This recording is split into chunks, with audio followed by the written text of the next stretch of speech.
Shorty drifting on the beat.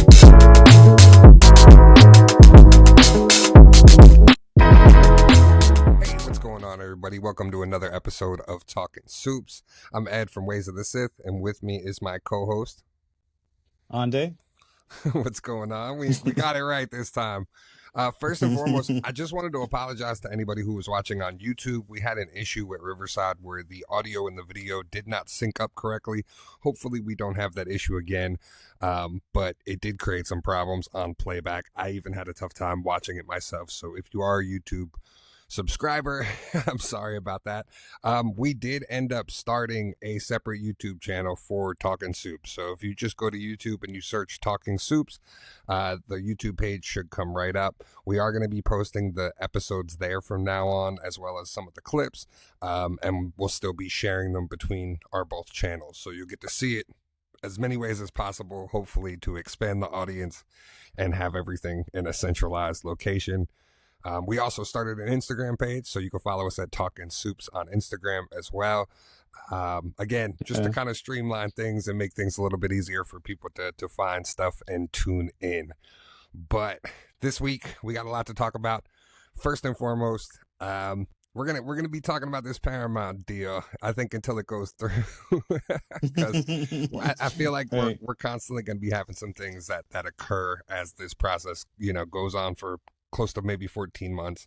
But David Ellison held a meeting at HBO and Warner Brothers with about 150 executives. And supposedly from the reports, it didn't sound like it went well. Are you surprised about that at all, though?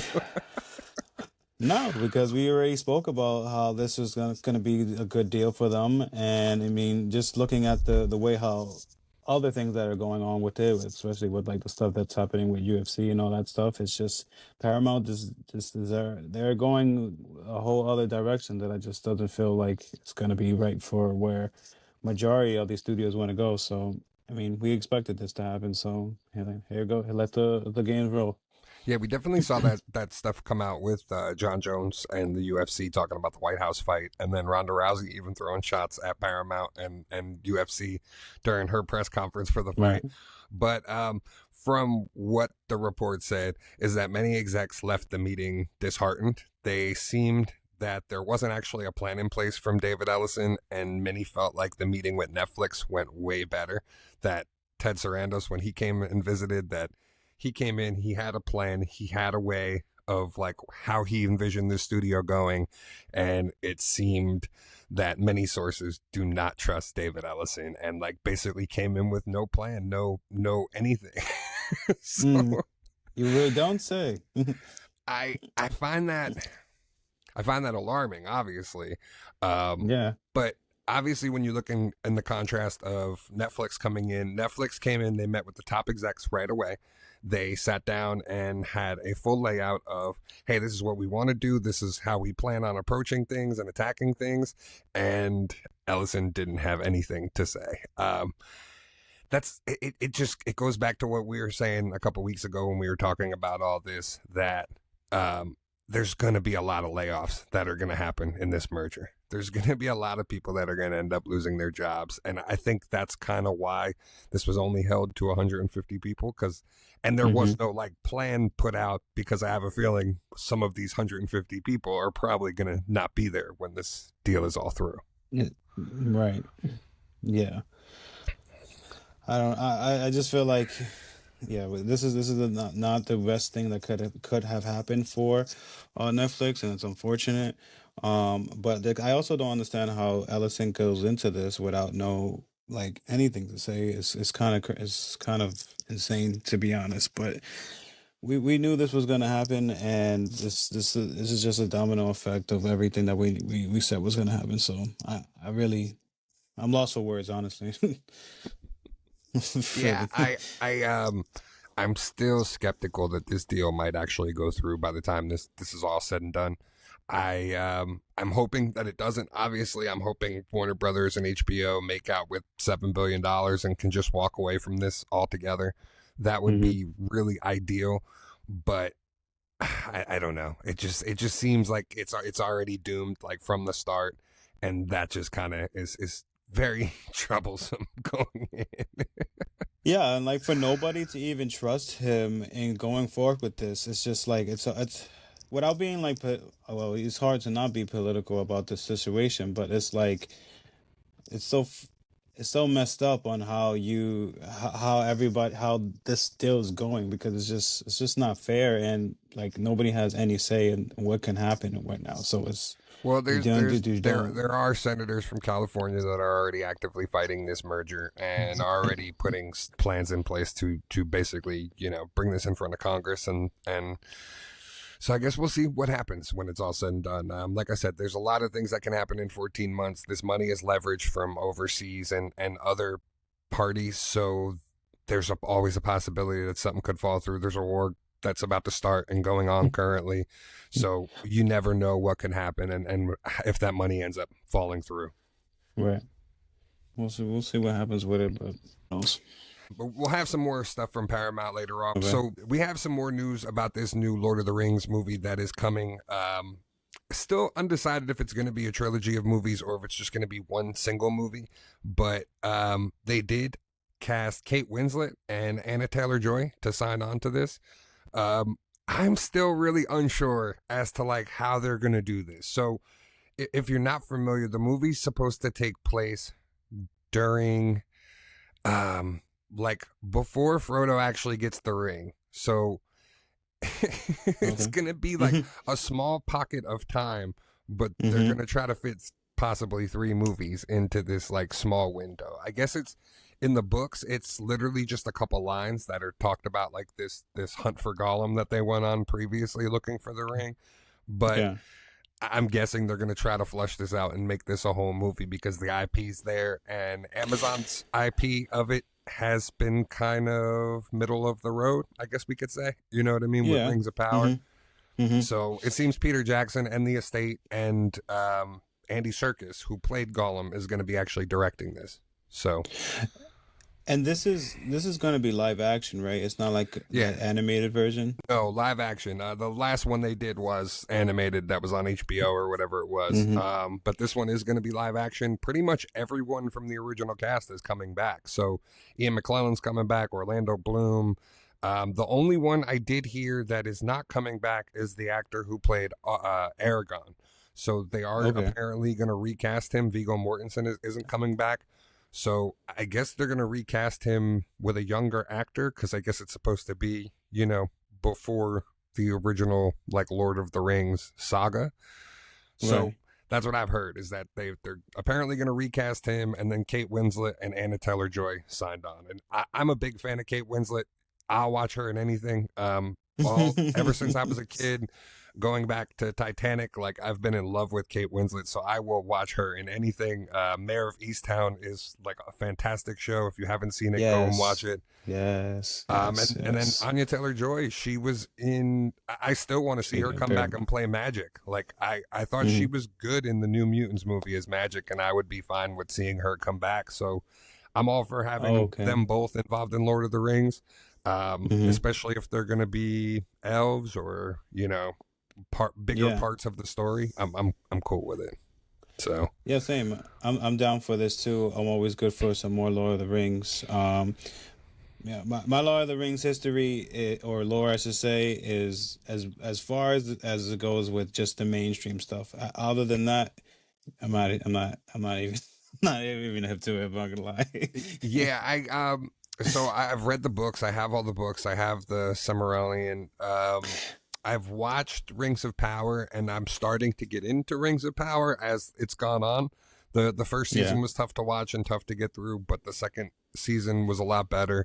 I'm hoping when Okay. they come back with the new season that's going to actually be really good because now they're going to really get into the Saruman stuff and all of the dark stuff. So that should be cool. I'm here for this. I like Andy Serkis. He directed a great episode of Andor when he directed, so I'm here Mm-hmm. for this. He's very creative in all the roles that he Yeah. does, I was gonna and say getting to he's see him play very Gollum creative. again. Yeah. Yeah, he's very creative, and he's also like, he's the guy you don't think is doing that, and then you find out it's like, oh shit, that's Andy Serkis, and then having the ability to act as just as well is good, is amazing. So yeah, Yeah, I, yeah. I agree on that. When he was in Andor, he played a fantastic role with Kino Loy. I Hmm. still would like to see what happens to his character in that. There was talks that he Hmm. was going to come back and direct episodes for season 2, but then didn't. So I'm not sure if maybe this Lord of the Rings project took him away from that or what. But it seems like they've been plotting and planning this for the past couple of years, and now we're finally going to get the ball rolling. Again, I don't know if this leads to like a whole new trilogy, but obviously they're trying to cash in on Lord of the Rings. They have that IP just sitting there, and eventually, I I guess know. that would be the smart thing to do is just kind of start creating original stories within the Lord of the Rings universe if you have the opportunity and you have the IP. Especially with what's going on right now with Game of Thrones and the hype off of Dunk and Egg, it's like they gotta. Prime is probably looking at HBO like, damn, we have something that can compete with that, so we got to throw some money into this and see Well, what we can get the ball rolling on. the difference is Prime only has the rights for the Summerellian, and that's what Rings of Power is. Warner Okay. Brothers is the one who has the deal with Peter Jackson and the Tolkien estate, so they're the ones Oh, that are so going to be doing this movie. Yeah, yeah, yeah. this is So a Warner there's a Brothers deal, win-win. It's a and win-win for them. and again with the merger and stuff like that, these plans could change. This could end up only being one and done. This could end up being a whole new thing where they come back and just keep trying to make Lord of the Rings movies. I'm interested to see how it all turns out. You know that the composition for these movies are going to be fantastic. Where the Hmm. the cinematography for these movies are always fantastic because they're shot on location in New Zealand. So it's going to be a beautiful movie. I just hope it's better than the Hobbit movies. The Hobbit movies were another thing that they kind of took a small story and dragged it out into 3 movies. So Hmm. I'm really interested to see what they do with this, especially because like the whole thing's called Hunt for Gollum. We know they Hmm. don't find Gollum. So like, Hmm. how do you make this movie interesting enough to where like, spoiler alert, guys, like they Yeah. never find him. They never found him. So where does this movie like go? How do you keep people interested in this movie knowing that like, hey, they never find him? So you know what I mean? To me, that's one thing that I'm interested to see, but I'm here for the casting news. Like I said, I love Kate Winslet, Anya Taylor-Joy. Yeah, I'm here for it. So They're probably gonna add some like thrilling aspect to it that we probably didn't know about characters being connected or hitting a little Easter egg or something like that to make it more interesting or something like that. Because that's the only thing you like entertaining wise that I think you could do with something like this. even could include like the Witch King and Mordor and stuff like that.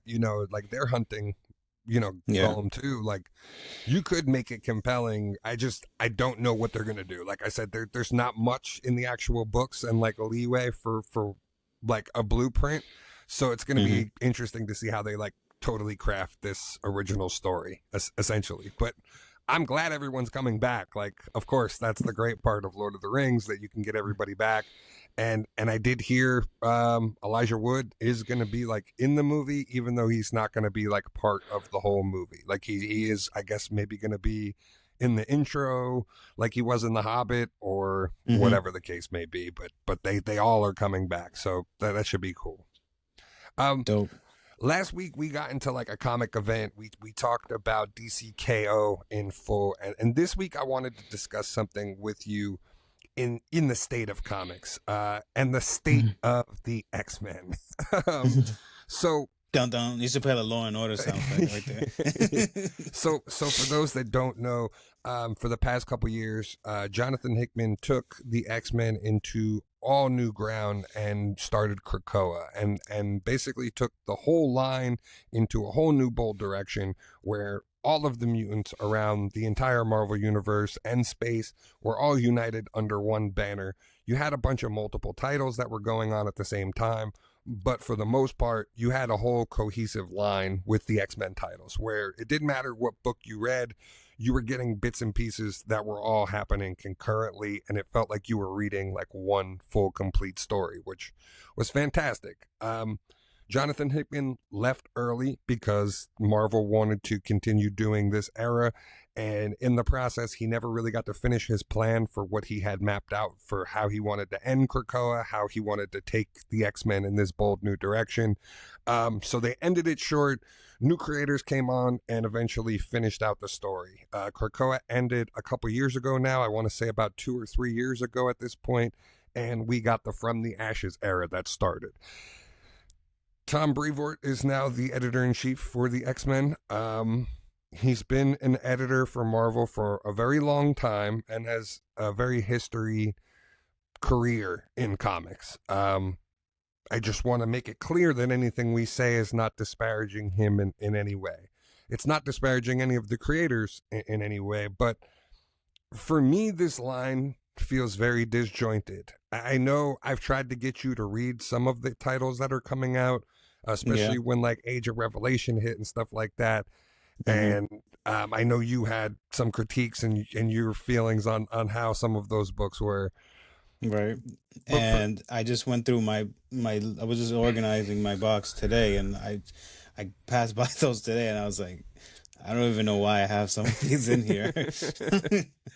So for me, out of this line, the two staple points are X-Men and Uncanny X-Men, written by Gail Simone, and Jed MacKay is writing the main X-Men title.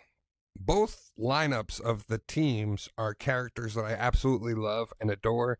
And if I had to pick like the flagship book out of the two, I would probably say it's Uncanny X-Men, because what Gail is doing has been really fantastic. I love the new characters she's introduced, the new kids that she's introduced, and kind of the family element that her book has had. Found family, essentially, which is pretty much the gist of X-Men as a whole. In the other X-Men title, you've kind of had Scott leading his team of A-list characters. You got Magic, you got Psylocke, you got Juggernaut, you got Quentin Quire. It's a really great cast of characters, but it doesn't seem as a whole that any of these books are moving anywhere. Like it almost seems like X-Men has somebody like pressing the pause button on the brand as a whole until maybe something's done with the MCU. Like I could totally see a scenario where Marvel is like, hey, we don't want to do the Krakoa thing, but we kind of don't know what we want to do the X-Men because we want to have it gel with the movies when we get there. So maybe just kind of put them on the back burner. And I feel that's a really disheartening thing as an X-Men fan. You know what I mean? Like, yeah, it is. I just also, I feel you on that tip 100%, and I also just feel like with the comics nowadays, you notice that a lot of the characters who are doing big things comic wise, usually in the MCU, are getting their spotlight at the same time. So yeah, I do agree that they maybe are waiting until we finally get like the real first on screen moment with them in the MCU, but it's also just like as a reader, it feels like a waste of time as you keep buying these books expecting to get a hit, and then it's just like goes nowhere. So it's almost just like, one, you're wasting my money, and I really don't like that. And two, is just this time. So yeah, and then there's so much more that we got to share with that. But and part of it too is they've launched a bunch of titles that have gone with these books. We've had Exceptional X-Men, which I personally feel is dedicated to one subjective cast that's X-Men fans. That seems to be the book for that group of X-Men fans. And then you have the main X-Men titles. They've done all these other titles that seem to be like more in the past. Like, so in Krakoa, they split Psylocke. Those of you guys that don't know, like Betsy that was Psylocke is no longer Psylocke. Betsy's Captain Britain, and Quanon is Psylocke, the original Psylocke, Revanche. yeah, And so they've had a bit of a branding issue with that, where like Psylocke is part of the main X-Men book, but then they keep doing side quests of like, oh, here's Betsy as Psylocke from years ago. And like that kind of seems to be the theme of like all of these other titles that they keep launching. They're not like titles that go in with the books that are going on currently. They're titles that take place years ago or in the past, or here's something that happened from this era that we didn't get to expand upon. And that kind of seems to be like the direction they're going, rather than, hey, let's tell a bold new story, let's have something interesting take place, really. Essentially.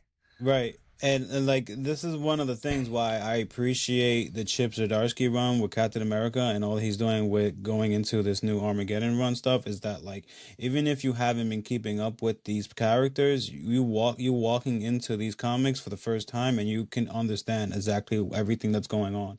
So like when they came out with that Rogue and Storm thing with the Resurrection series we were talking about, I was so confused on there being two different rogues, and I had no idea. And I'm thinking because this is a new line that okay, if I'm just a new reader coming into this, I'll be able to go off of me just knowing what rogue stuff is about. But then you read it and you're just like, oh, it's two different people. But then they do okay job of letting you know like what that other rogue is doing and stuff like that and where they come from. But you Yeah, got to yeah, read other books to know. they did end up flushing that out by the time, Hmm. and so far Yeah. that's really been the only crossover that they've done in the line since the line is rebranded, and Yeah. unfortunately, I kind of felt like that whole storyline fell flat, and we still don't have a resolution of that. They just kind of left it of like Doug and That part. Bay and all of them are out there, and now Scott's looking for them, but now Hmm. Scott's flabbergasted by all of this other stuff that he's dealing with, and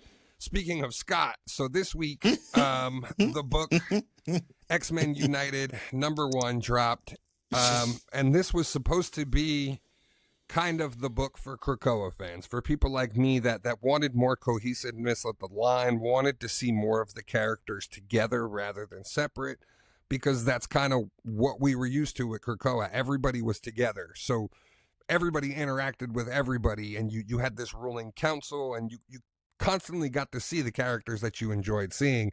In this new line, you have one team in Louisiana, one team in Alaska. Storm is off being a god and being an Avenger. And so, like, everybody's split up across the globe. Everybody's doing something different. And Okay. this was supposed to be the book that brought everybody back and really, made you feel like the title, X-Men United. And boy, so we're gonna talk spoilers about this book. Did you read this or no? Did you just kind of I glance didn't over? read it. I didn't read it, but I've heard many people Okay. speaking their piece on it and all that, and Okay. your post as well. So, so the premise of this book stems from the X-Manhunt event that took place in the From the Ashes event, where Charles Xavier went off to the Shi'ar space with Lilandra, and he basically told the students that to build a new school. Number one, the X-Men shouldn't be listening to Charles Xavier for anything, especially after the end of Krakoa. So there's your first like big storyline inconsistency that kind of took place.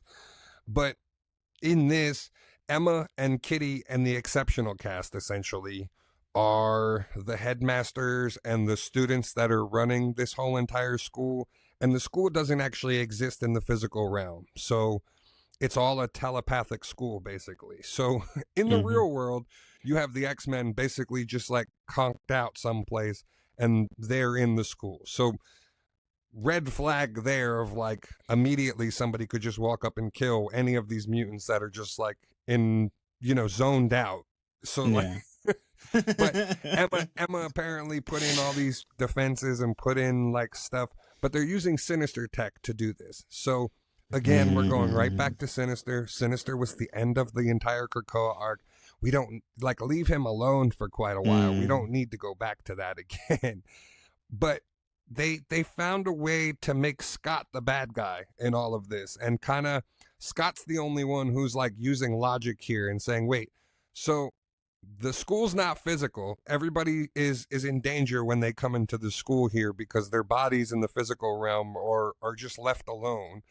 We're using Sinister tech, and why are we following what Charles wanted us to do? So all valid points, but they somehow turn the whole entire staff and everybody of this book to make Scott like the bad guy. And after what happened with Krakoa, after what happened in this whole last era, Scott's the only X-Men character that feels like he's still on course when all of these other characters feel like they've been regressed and like taken back to the basics of the character rather than like they went through these big arcs in Krakoa, and a lot of these characters, the arc kind of doesn't matter. It's just like all that's negated and they're knocked back down. Even Magneto has been like sidelined this entire run. Magneto had one of the best runs in Krakoa, was a main character in X-Men Red and the Resurrection of Magneto, like went through this whole beautiful story arc, and they've regulated Magneto to being just like Charles sitting in a chair someplace, and like he hasn't done anything in any of these X books since.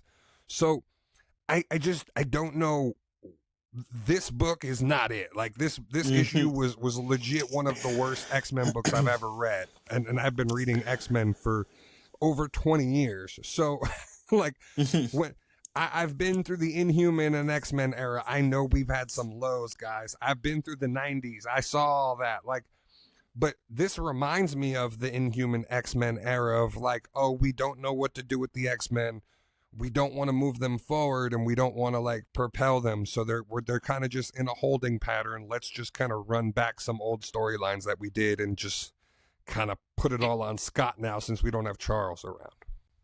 Yeah, and then on top of that, just keep releasing new things with with stories that are still like kind of like not all hashed out and stuff like that, because they really don't know what they're doing with him.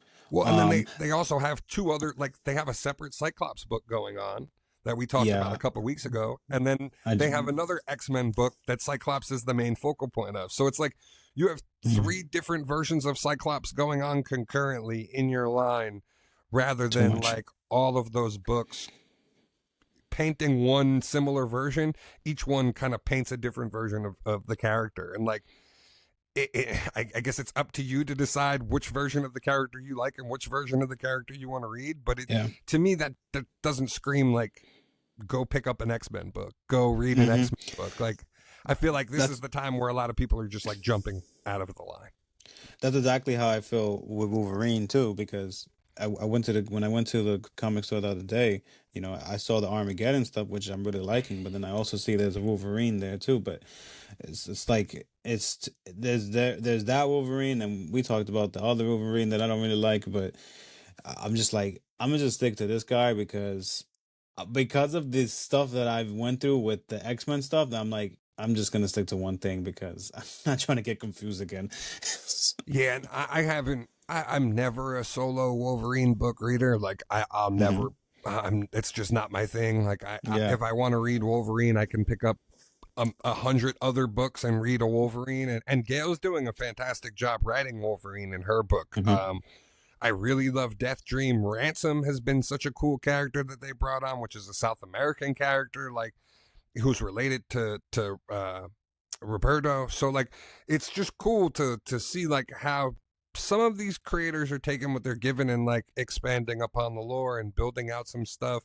Jed McKay's even doing some cool stuff with like Cassandra Nova and 3K and introducing a couple new mutants. But like for this book to be like the quote unquote flagship book now, and your team is the exceptional X-Men team out of the book that wasn't selling and that you had to rebrand into this, that's kind of how I felt. Like this was just a bait and switch of exceptional X-Men again. It's exceptional X-Men with a new name on it, and now you get to see some other characters included. Yeah, and I also seen like some people talking about so I guess the way how this book goes, there's different classes, and there's like a ranking system of like bronze and silver and all this stuff with the school. But the main thing I seen is that they have like some low rank characters on top of some other characters that's been in the series for some time now and stuff like that. And I guess that was like some people was a little bit upset about that. It's the way like the classes are scheduled and like they're broken up so that they have, it's based off kind of more your experience. But yeah, the exceptional kids who are essentially brand new kids, like they haven't done anything in X-Men lore so far to get promoted to being like student faculty of this new school. And like the one guy Axo's in charge and Bronze is like teaching kids how to fight, and I'm like, you guys haven't done anything. Your book literally, like Exceptional X-Men, nothing happened in that book. All that they did was they had one interaction with Sinister, and the book ended in 10 issues or whatever it was, whatever it got canceled at. So like those characters are still brand new characters that should be low level characters, just like anybody else that's new in this era. And like they take Scott's kind of new characters to his new cast, and like Hmm. they make them like the low people on the totem pole. Meanwhile, you got Emma, and just because they're with Emma and Kitty and like helped facilitate the creation of this fucking school. It's like it's such an asinine idea. Like I really couldn't Yeah. get past that. Like I was like, really, this was your genius idea? A school that's telepathic that doesn't actually exist, and this is what we're gonna sell the X-Men line on. And Scott's the bad guy of the book. Like what the fuck are we doing here? But Like, it's all based. He's only the bad guy based off of what his ideology is. Like he's yeah. not literally doing anything bad, right? But see, and I feel like that's what they're doing. So like the X-Men Hmm. have always been the fight back, that take a stand. We're the oppressed. Hmm. We're gonna fight back against the oppressors. Right. This book has been curbed so much to where it feels like the X-Men are now the group that says, just bide your time, guys, everything will be okay. Like, and that's not what this book is. That's not the message of like what the X-Men are. That's not what they Hmm. embody. And like Hmm. even in unfortunately, as much as I love Gail's book, even in Uncanny, like their friends are locked up in a school that is the Xavier Institute. Their friends have been locked up there now the whole entire run of this book. Meanwhile, Rogue like is on the phone having a phone conversation with the warden of the prison. Why aren't you guys Hmm. going and breaking your friends out and getting, like what are we Yeah, doing? I also heard that was another thing I heard about this United run was like I guess she's arguing with Scott about villains and like contradicting herself because she was a villain at one point too. But see, like Something the like that. villain thing doesn't even matter because in Krakoa, all the villains were part of Krakoa. Even Apocalypse, even all the villains had a part on Krakoa. So like, I don't even look at that. Emma's been an Hmm. X-Men character now since the Grant Morrison run. So we're talking over 20 Right. something years of Emma being an X-Men character now. So I'm not even concerned about that. It's just more so the the direction of like I feel like they're just in this holding pattern, and it's just kind of, hey guys, just kind of muddy around in the sandbox, but we don't want you to build a sandcastle. We just kind of want you to build these little towers and just knock them Hmm. over once they get a little too tall. You know what I Yeah. mean? Like, and Yeah. Yeah. that's kind of what they're doing, and it's unfortunate because I love. Like I said, I love Gail's Uncanny X-Men book. I love the cast. I love the way she's been writing it. I just kind of want to see the book evolve and be something more and do something more groundbreaking and kind of Okay. get there. X-Men, same thing. We've been dealing with 3K now for 20 something issues, and it's just like we still have no resolution on it. We still have not moved past anything in that regard. It's just kind of stayed stagnant there. And for me, I think that's been like the most unfortunate part because I'm reading them, I'm buying them, and I want Right. them to go somewhere. And I'm loving the cast and like the group, the teams, but Hmm. I need some sort of evolution. And unfortunately, this You book need was some not it. the real meat and potatoes out of the story. Yeah, like going forward. Yeah. I need them to bring back Krakoa essentially because this is not it. Like this is not it. I Okay. want to see.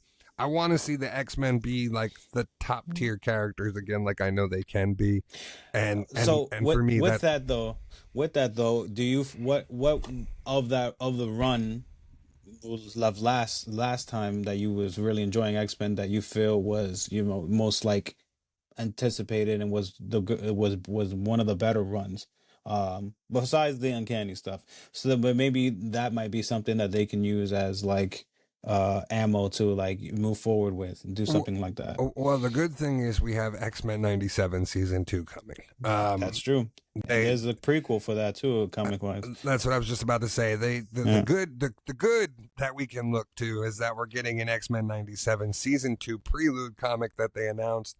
They showed off the first cover for the first issue and the variant cover. Both of them look fantastic. Mhm. so yeah, we're ramping up for X-Men season 2. That is going to be the bright, I guess, shining thing of the X-Men, because we're going to get to season 1 was fantastic. We get to see season 2 now, and if they can continue to keep that same magic, and I'm glad we're getting a comic book that ties into it. I have the last run that they did for the last, leading into season 1, which was great. So I'm hoping we Oh, get I a didn't lot know from they did season that. 2. I Yeah. did see the prequel for the second one, but that's dope. Yeah, Yeah. there's actually an omnibus for the original animated comic, like from the '90s, and then there's a collection from the one they did previously. They also did their own version of Krakoa in the animated '97 universe, which was pretty cool. And those are just like collected in trades, so you could pick them up like fairly cheap. Nice. Yes. Um, but yeah. So yeah, just going forward, I would like to see, yeah, some more meat and potatoes with the characters. Like we said, the characters are great. It's just the stories aren't as compelling as they should be. Yeah, yeah, and that's the unfortunate part, is because when you have that top IP and to not see it be successful, it's kind of a bit disheartening. Moving on, we got some quick hits, some stuff that just kind of popped up, little things that we're just gonna hit on. So for Star Wars news for this week, there's a rumor going around that the Dawn of the Jedi movie is not gonna happen. That was the Nick Mangold movie that was supposed to be take place at the beginning and show you like the start of the Jedi Order and the start, I guess, of the Sith Order. There's Mm-hmm. talks that now we might not get that, and that was one of the movies that were announced by Kathleen Kennedy at Star Wars Mm-hmm. Celebration. Okay. So what do you think? Was that something that you were interested in seeing, like originally, or no? So this is the stuff that was supposed to be with like the like with Ray and stuff like that, right? No, no, no. This was Dawn of the Jedi. So this was supposed to be the start of the Jedi Order and the start of the Sith, the Oh, beginning, the very beginning of them. I mean, it's a shame because that would have been a really good story, and I think that's what most fans have been wanting, more Star Wars. I mean, more lightsabers than anything. So that would have been nice to see that. But yeah, I think they're in general going to be changing a lot of what from what Kennedy said back in Star Wars Celebration. Because the next celebration isn't until I think like next year, right? So, Yeah. uh, there I think a lot is going to be changing, and the goalpost has definitely moved around some. So, unfortunate, but I'm still like. I still have high hopes to see what's going to come out of it next because Filoni, I know he knows his stuff really good with the Star Wars stuff, and I trust his vision. I've loved everything he's done so far, so it's got to be for a good reason. Yeah, I would be. My guess is more so because Mangold is probably wrapped up. He was apparently tapped for a couple other things originally. I know he was involved talking about Swamp Thing with James Gunn. Oh, So, nice. yeah, I don't know. I don't know if maybe his schedule came into play, or who knows. I would have been here for it, especially because David Tennant Huyang character from Ahsoka was supposed to be involved in this movie because he was created as at the start of the Jedi Order. So Yeah. that would have been cool to kind of get that connectivity and get to see more of the history and kind of Asha and Bogan, which is the two moons and that ended up becoming the Jedi and the Sith. So it would have been cool to get to see that. Also with Star Wars, Tim Morrison has done himself no favor speaking out about Boba Fett and how his character has been shelved. At a recent Comic-Con, he was asked, and he was basically asking the fans to petition for Boba Fett to be taken out of the sandbox and to be put back put back in the Star Wars universe. He says that the character has been shelved totally. So I wouldn't expect to see him in Mandalorian and Grogu. I wouldn't expect to see him maybe in the Filoni movie, because I still don't know if this Filoni thing is going to happen. This big culmination with Thrawn, like we've talked Mm-hmm. about it multiple times on here. There's always a possibility that like it could happen, but it's more unlikely. It seems that it's going to happen. It kind of seems like Ahsoka season 2 is going to be the wrap up of that. So Yeah. Yeah. it's unfortunate though that if they're not gonna carry, like, especially we talked about a couple weeks ago talking about the Mandalorian movie with Rada the Hutt being involved and the Right, Tatooine right, right. throne and like Mhm. Boba and Fennec are there. So now we're not even going to follow up on that. We're basically just going to say, sorry, Boba, Fennec, Chrysanthemum, Cobb Vanth, all those characters. And Timothy Oliphant was on the record too saying that like he keeps texting Favreau and Filoni saying like, hey, I'm still alive. Like, so I don't know. Yeah, I, I I don't know. This Mandalorian movie and this like the way how they're going with this stuff is very like it's a little nerve-wracking to me because I just don't understand the lack of promotion and stuff like that. And then when we hear things about other Mandalorians like Boba Fett and stuff like that, it's just like, why, what's going on over there on Lucasfilms and stuff like that? I It's a don't know weird if it time. has to do with the poor reception to the show and like what happened with that, but I wouldn't take that necessarily out on But Tim. That was the writing and the story you guys put together and put on screen. Like, oh, you're talking about Book of Boba Fett, right? yeah, Yeah, yeah. yeah, yeah. True. Like, And now you're going to use Mandalorian to mhm, like follow those plot points. You're bringing the mhm. twins back. You're bringing Rada, the Hut involved. So it's almost like you're you are acting like Book of Boba Fett never happened, or that it did happen, and like, all right, we're gonna cast aside all those other characters, and we're just gonna have Din, our the Mandalorian you guys do like kind of resolve all of those issues in his movie. That's kind Mhm. of what they did. Yeah, yeah, yeah, yeah. It's crazy times. Yeah, it's unfortunate because I would like to see more of Boba, especially when he was introduced in Mandalorian. You had him back as being the badass, and then they took him left real quick and made him comical and kind of had him talk a little too much for my taste. He should have been more of a less is more character. The only thing I loved out of Book of Boba Fett is honestly explaining the origins of how he came out of the worm. After that, I really like kind of lost interest in the But show, that to be that honest. essentially was the Patton Oswalt monologue from Community. I think it was. He basically gives that monologue like word for word of Boba Fett.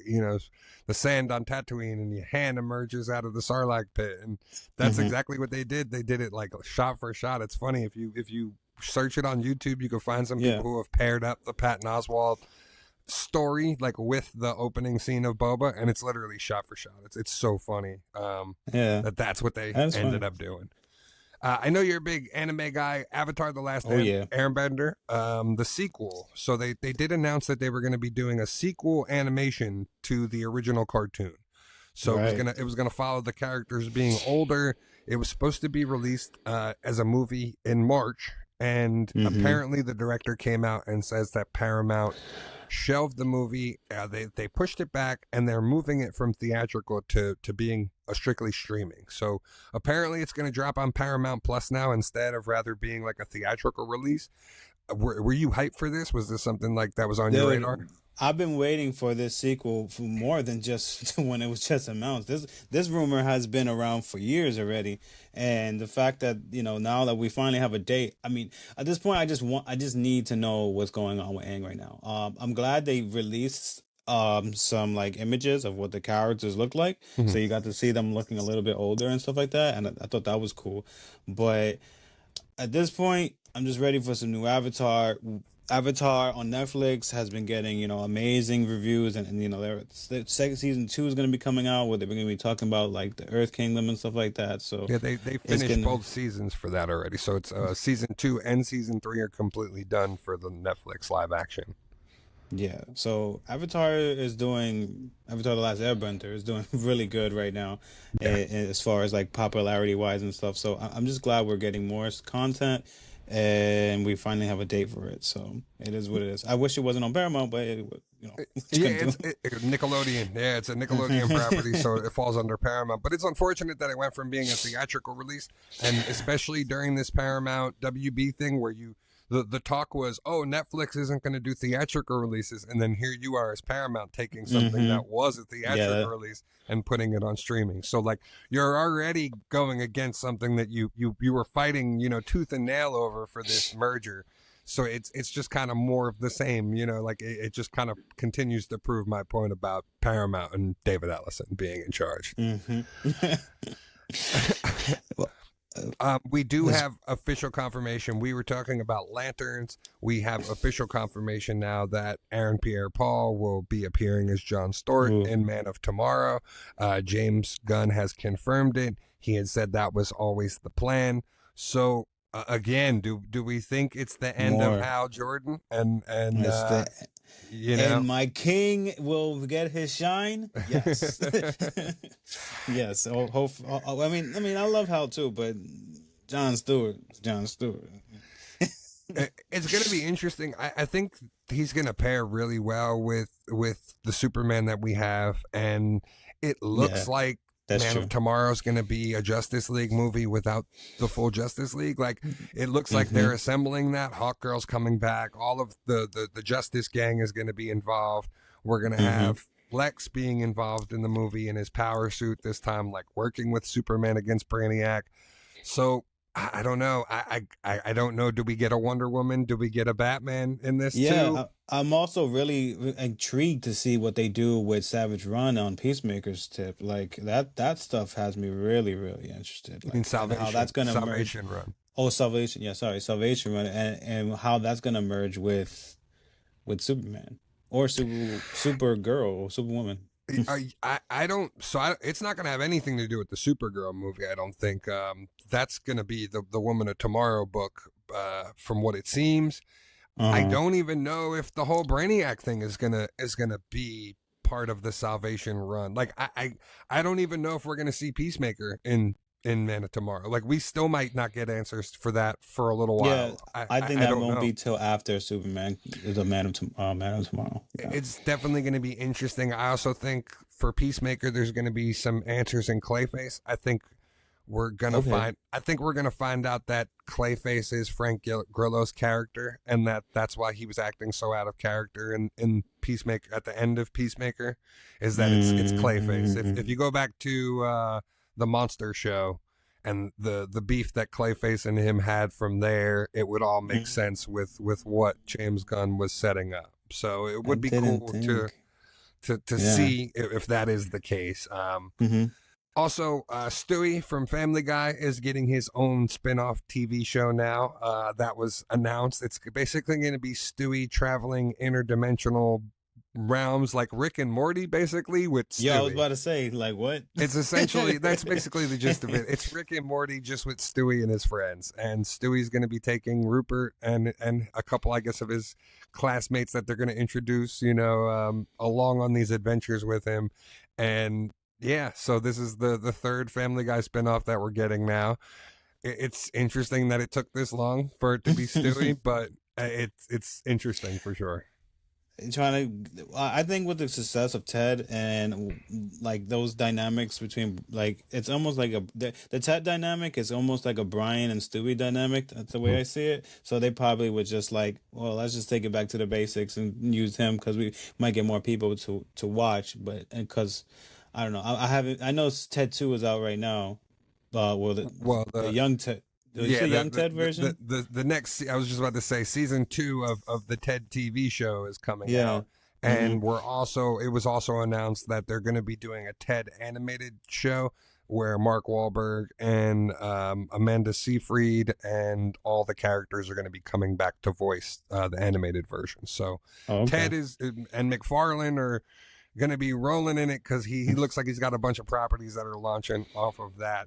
Something that is not launching and moving forward, though, Sarah Michelle Gellar. It was some heartbreaking news for fans of Buffy the Vampire Slayer. Yesterday, it was announced that the pilot, I guess, will not be moving forward on Hulu, which means that Hulu saw the pilot and did not like the show, and were like, no, this is not happening. So it's unfortunate because I was What a really looking bummer. forward to this. I was a fan of the Buff, like that was my time. Yeah. Like I was a Yeah. teenager at that time, like an early teenager when Buffy and Angels were on, and so I vividly remember those. They were also on the block on TNT when I used to get out of school, so like Yo. we used to rewatch Right. them all the time. Yes. So Dude. it's unfortunate. I was looking forward to this. I was looking forward to seeing most of the cast come back. James Marster said he was going to be involved in this, so it was going to be cool to see Spike back and see the cast all come back Mhm. together. But it looks like it's not moving forward now at Hulu.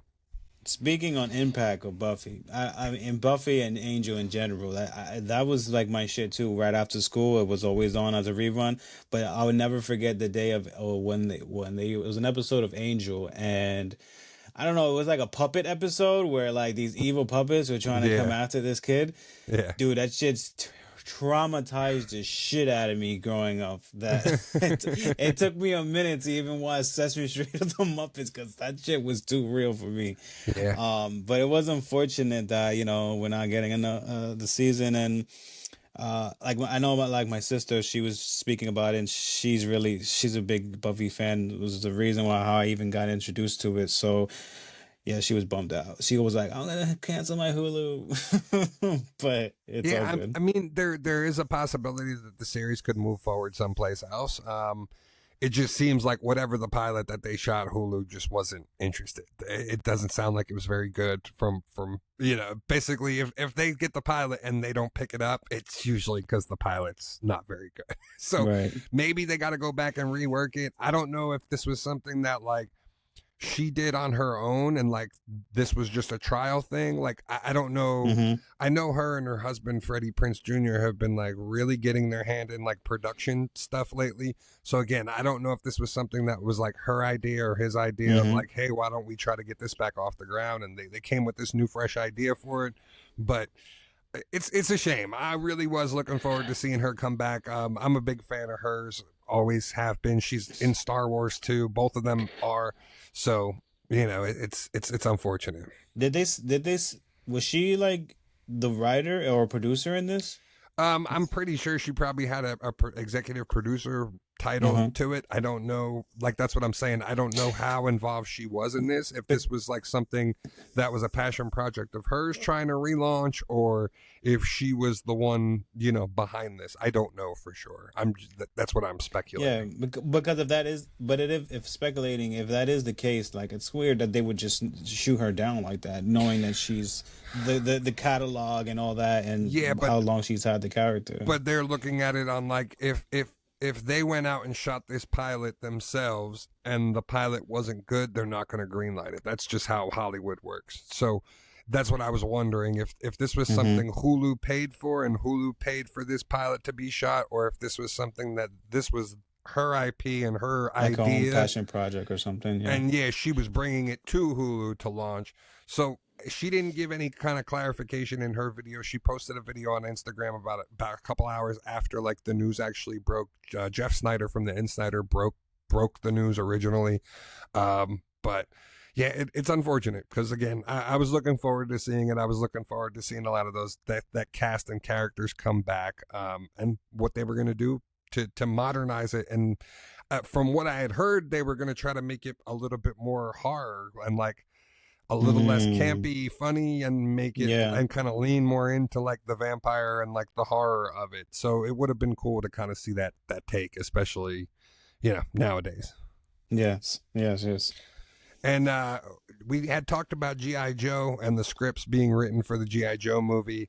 It seems that Paramount passed on Max Landis' script, so there still is a Danny McBride script that's out there. We'll see what happens with that one. I'm glad they passed on Max Landis' stuff. That guy shouldn't be anywhere near Hollywood and really shouldn't be working anywhere. So I'm glad that they passed on his script. It it it wor- I'm not familiar with his stuff either. it worries me though that Danny McBride is the one writing the other script because I feel like he's going to write a very campy comedy GI Joe script, and Mm-hmm.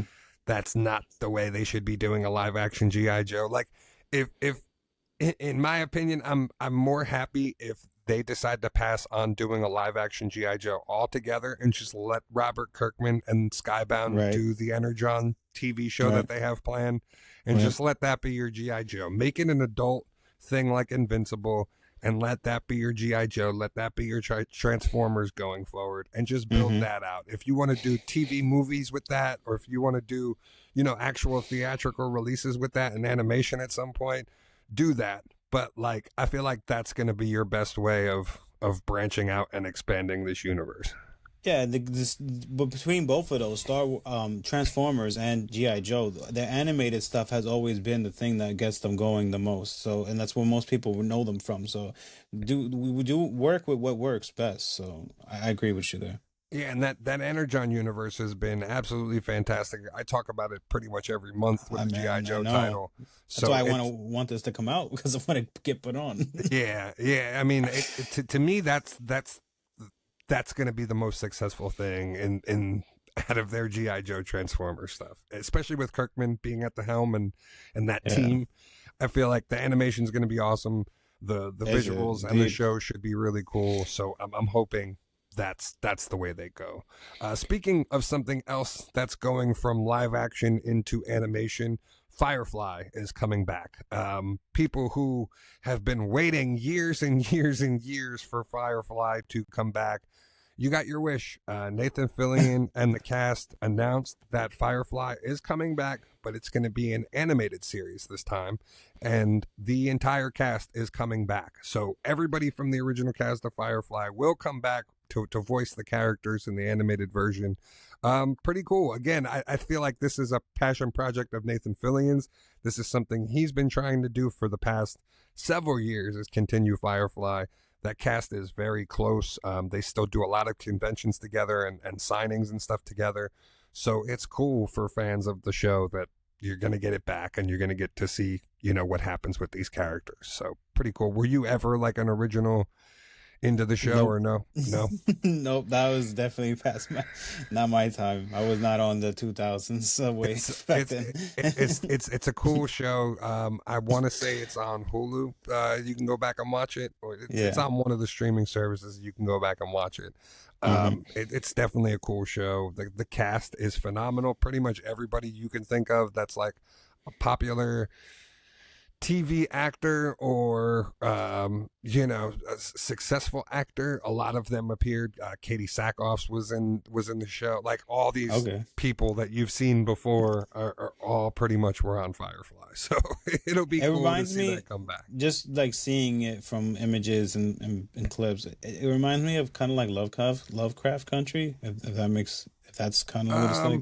A little bit. Hmm. It's shot kind of similar, but kind of the main thing all takes place like in this town, and that's kind of the gist of the show. It's all kind of focused around this one group of people. It's a cool thing. If you go get a chance to go back and watch it, definitely worth going back and watching it, especially knowing now that it's coming back to Yeah, continue. to So catch up. Dope.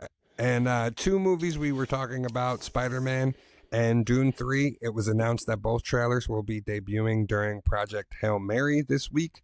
So Ryan Gosling's new movie, it's already getting rave reviews. The book is phenomenal.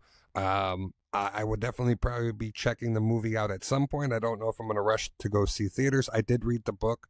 So, yeah, So it's it's good. That is a good, like, content wise. oh It's yeah, good. yeah. The Okay. the the, the story is fun, is really interesting.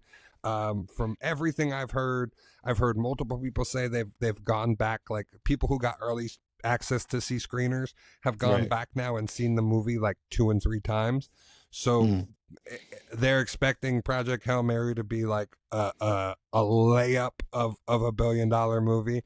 I'm Hmm. sure it probably will get close to that.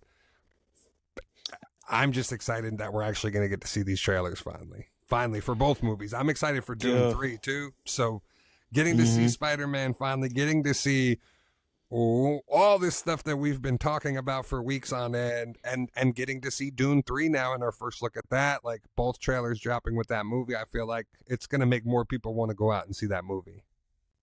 Facts, because haven't been to the theaters in a minute, and I'm catching my itch for a movie theater run really, really badly.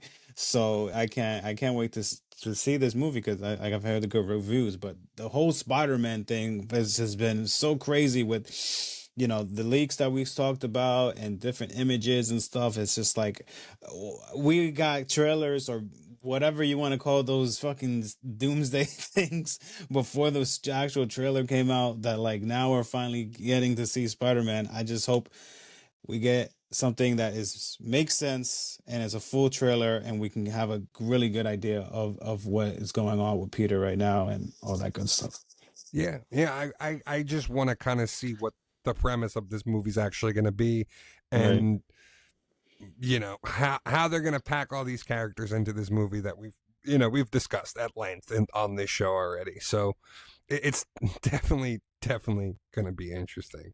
But There's a side note, but I did notice that Tom Holland and MJ was Zendaya. They just got married, and I did see a picture of them with the mask. He had the Spider-Man mask halfway on, and she had the ring on her finger. I thought that was yeah, really nice and cute. yeah. They did announce that Hmm. and it was said that it happened months ago, like that it was just Hmm. something they had kept private and done, and nobody picked up on it. So they finally like came out and announced it. Yeah, I thought that was a nice little thing.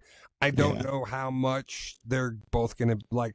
I don't know how much Zendaya is going to be involved in the movie, and I'm kind of hoping that she's not involved in the movie a lot. I'm kind of Hmm. hoping that they do keep Peter and MJ separate for this movie, but I guess we'll see what happens. Right. I'm just excited, super excited. Yeah. So now we go into our weekly segment of comics of the week. So what did you have for this week? This week was very fun. I caught up on a lot that I haven't got to read. So caught up on pretty much caught up on Planet She-Hulk. So I did get this. I just get this one to catch up on it. Chapter 4. Um, Good book. It's a lot of She-Hulk stuff. So you know how messy she can be. Um, Are you disheartened that they're not really moving forward with Hickman's plans for like Imperial and like all of this stuff that he yeah. set up? It doesn't seem like this is going anywhere. Mm-hmm. Yeah, no, I keep seeing like even in the ads in the book here about Imperials and stuff like that, and I'm just like, it sucks. Like, yeah, I seen it right here, Imperial number one. Like, it's They did launch the Imperial Guardians book. I think that came out this week, the issue number mm-hmm. 1. But Yeah, that went from being an ongoing to a 4-issue mini or a 5-issue mini. So like all of these Imperial books that Hickman basically set up and got rolling, it seems like it's going to be very short lived. but that's also the thing too. Like, I'm not so much into the Imperials like that. I was always into it for She-Hulk. So I mean, it's cool to see like the whole team together, but like, I'm straight with just She-Hulk stuff too.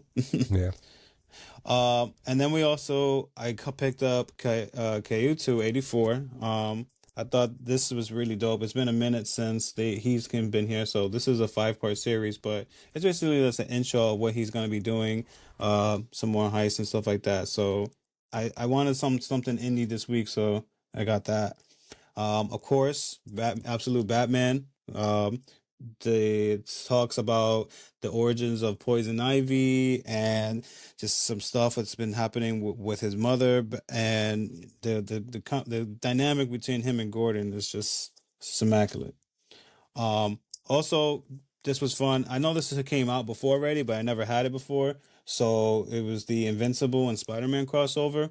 I got the McFarlane cover variant, so I didn't read it, but I just wanted it for nostalgic reasons and because it's two characters I love so much. So I got that one, and this was a fun one. I picked up Muppets New York because I just love to see some Muppet stuff. When I scrolled through it, it looked really kind of funny. So I read some of it today. This is basically a mystery type comic where Kermit is acting as a freaking detective, and the Muppet Show is going on in real time. So they're trying to give him a break, and he ends up inside the story here. So but yeah, this is what my comics for the week was. A lot of catching up on my backlog. Oh, and I also did end up getting the here it is right here. The ambience of the Batman Absolute Batman with the Bane run. So because I Okay. didn't catch up on that run, so I got the whole thing here now. So Nice. yeah, that's everything. Yeah, my book of the week is Absolute Batman. Fantastic issue We do get spoiler alert for those not reading it. We do get the big reveal that Martha Wayne is a Talon in the Absolute Universe. So she goes to confront the Court of Owls. It looks like she's trying to get the Court of Owls to be on Batman's side. Harley Quinn is Right. doing the same thing with her group her street gang that she's assembled. So they're kind of setting up the war with Joker, and that Joker is like the one who spurned all of these like it seems like the Court of Owls went up against Joker at one point, and basically he wiped them the fuck up. Like he basically beat the shit out of all of them. So it's cool to see how like the dominoes are starting to fall. You also got to see that Bruce's treatment on Killer Croc worked, and Waylon was himself in the sewer. If you saw that, Yeah. so pretty cool. Yeah, like you said, the origin, the actual like full origin of this version of Poison Ivy, and how her human heart was the last thing she was keeping alive. That was really cool to see, and to see that Bruce is pushing the boundaries of this, and you know, is willing to do what needs to be done in the Absolute Universe. But like, real quick question. So like, when I was reading the section when he's speaking to Gordon and stuff, and Ivy is like, "Oh, we're like the same in ways," and then you see her on like a laboratory chair, and then Gordon mentions to him, "How do you think you're like 5 foot or 6'4" and like however many pounds he is and stuff like that?" So are they trying to say that they were like experimented on or something? No. So for what Ande is referring to in the issue, Jim, so in the Absolute Universe, Bruce's mom is still alive. Jim Gordon is kind of having a romantic relationship with Bruce's mom now in this Right. run, and Gordon is aware that Bruce is Batman. This is the conversation that they have. Gordon basically goes to him and tells him like, "I know." Bruce is like, "I have no idea what you're talking about," and then he's like, "I know," and just looks at him with a straight face, and then yeah, he says, "There's not many 6'7", 235-pound guys running around, so as soon as I saw it, I knew it was you."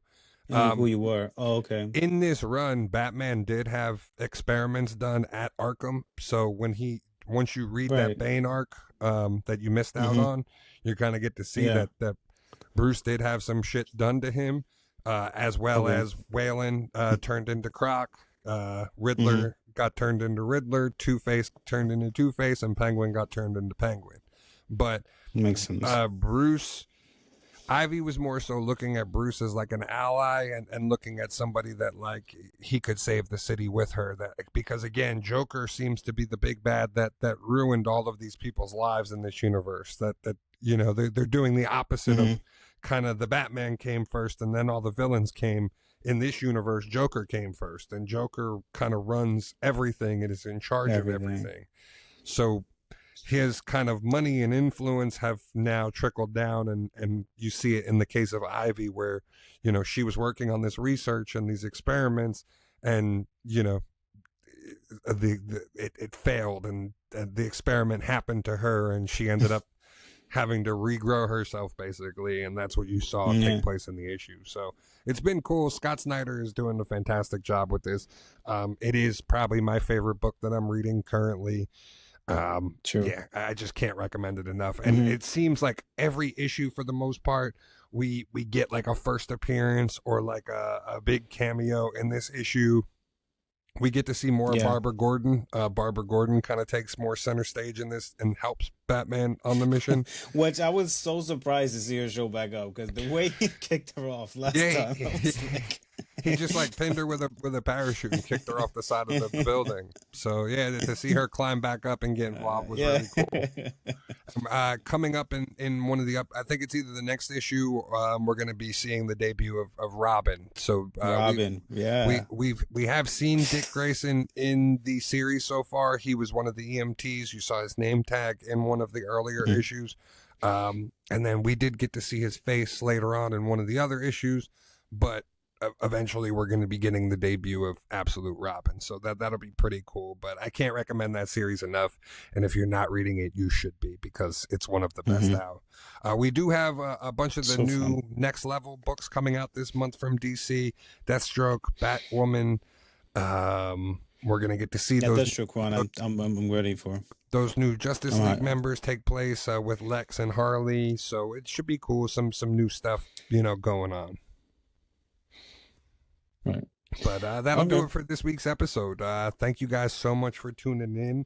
Like I said, please make sure to subscribe and follow to the TalkNSupes YouTube channel and Instagram. It'll help us out. We're going to try to streamline everything in one place. We are going to still share it on all our social networks, but definitely check those out to be direct sourced. Right, and eventually soon I've heard we've got requests about doing live shows, so stay tuned for our live stuff coming up soon too. Yeah. The plan is to try to get the YouTube channel and get all our subscribers in one place, because currently, from our analytics that we've seen, we have a large majority are on Apple Podcasts, and then there's some Spotify people, and then there's some people who are watching on YouTube. So we'd like to kind of get you guys all funneled into one spot, and then this way we can have the podcast live and talk to you guys and interact with you as the show's going on. But thank you guys so much for tuning in, and we'll see you again next Wednesday. Peace.